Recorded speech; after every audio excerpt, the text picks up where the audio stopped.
Welcome back to this Black Hat Fast Chat video series. I'm Terry Sweeney, contributing editor with Black Hat, and I'm joined now by Chaim Hellman, who is the CTO of Carbon Black App Security at VMware. Chaim, thanks for joining us today. Thank you. It's great to be here. Our topic is speed versus security, best practices for securing containers without the trade-offs. Super timely topic.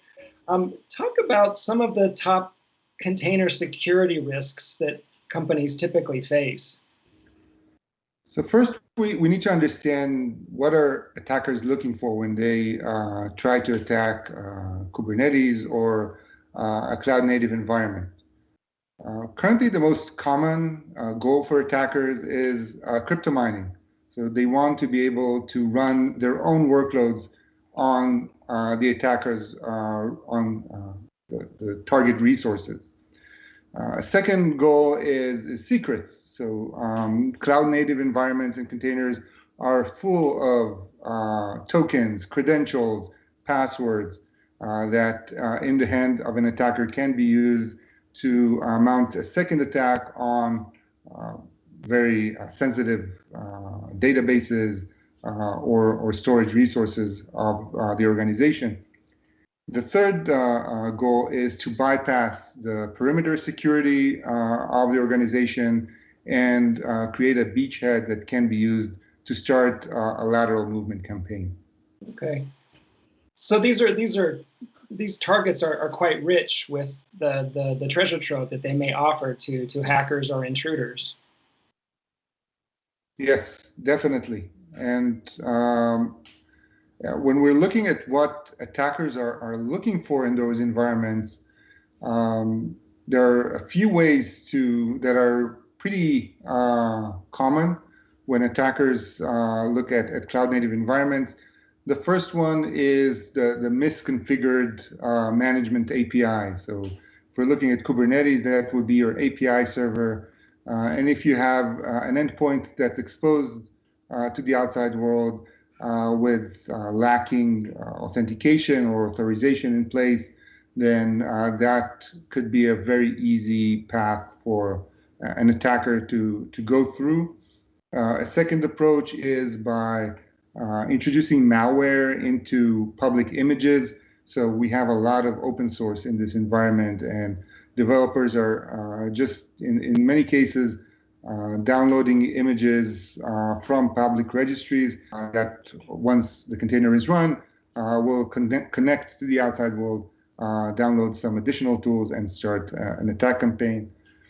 Another common attack vector is the exposed application API endpoint. So now we're not talking about the cluster infrastructure, but really any application that's deployed in a cloud-native environment. The use of infrastructure as code makes it really, really easy to expose services to the internet. And if such a service that doesn't have the necessary security control, the necessary authentication and authorization in place, if such a service is exposed, that could be a very convenient first step for an attacker. Okay. So why not just use conventional security technologies to address this? Are there specific container-related challenges that are proving really challenging to the InfoSec professionals that monitor all this? So to understand why the existing tools and methods are inadequate, we first need to understand why people are using containers in the first place. Companies are moving to cloud-native technologies because they want a more agile development process and a more scalable and flexible runtime environment. So that creates a couple of types of challenges.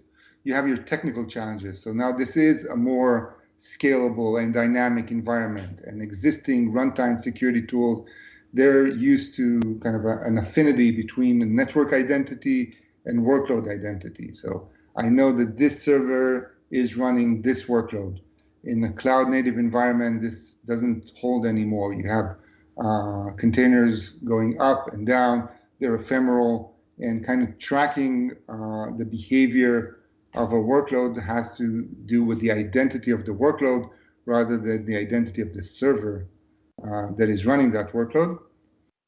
The other kind of challenge is the cultural or organizational challenge. We have now an agile development process with a continuous integration, continuous deployment attached to it. So you have to have your security tools embedded in those processes and not become a roadblock. So you want to provide guardrails for your developers to make sure that they don't introduce unnecessary risks, but you can't really stop and have an audit for every software release. You have to be a lot more aligned to the way DevOps is operating today. Another challenge is, again, the massive use of open source that's required for agility. So we want to be able to take advantage of the work of other people and not to have to repeat everything ourselves. And open source is a huge driver of innovation and agility. It does introduce new security challenges, both in terms of vulnerabilities and potential malware. What then do you advise companies that are struggling between that trade-off between wanting the speed and performance versus knowing they also need to secure everything that they're doing in these container environments? So I think the most important thing is to understand that this is not necessarily a trade-off. In many cases, cloud-native environments, because of their flexibility and agility, are actually easier to secure than traditional environments. We know from past experience that we have in any organization servers running old versions of operating systems, old versions of applications with known vulnerabilities, and those vulnerabilities are the ones most likely to be exploited. In the cloud-native environment, upgrading is a constant. The change is constant. Everything changes all the time, and that includes security patches. So it is much easier to introduce a new version that patches a known vulnerability in a cloud-native environment compared to where we were before. So there is actually an advantage of going cloud-native.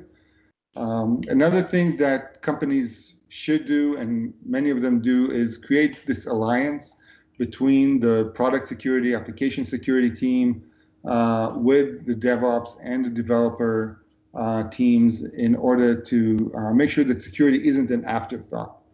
And by defining application security metrics for the developers and the DevOps team, everyone is accountable for eventually delivering secure software. And again, the platform itself is also very important. You want to use a secure platform. So either it's one offered by a public cloud provider, or it could be by one of the enterprise grade Kubernetes providers, such as VMware. So using a secure platform is a first step in mitigating potential attacks. Makes sense. What about any tips or best practices for developers and InfoSec professionals who have to defend containers?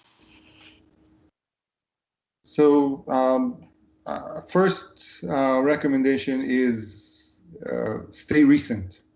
Whether it's your infrastructure, the level, the version of Kubernetes that you're running, make sure it's a recent one.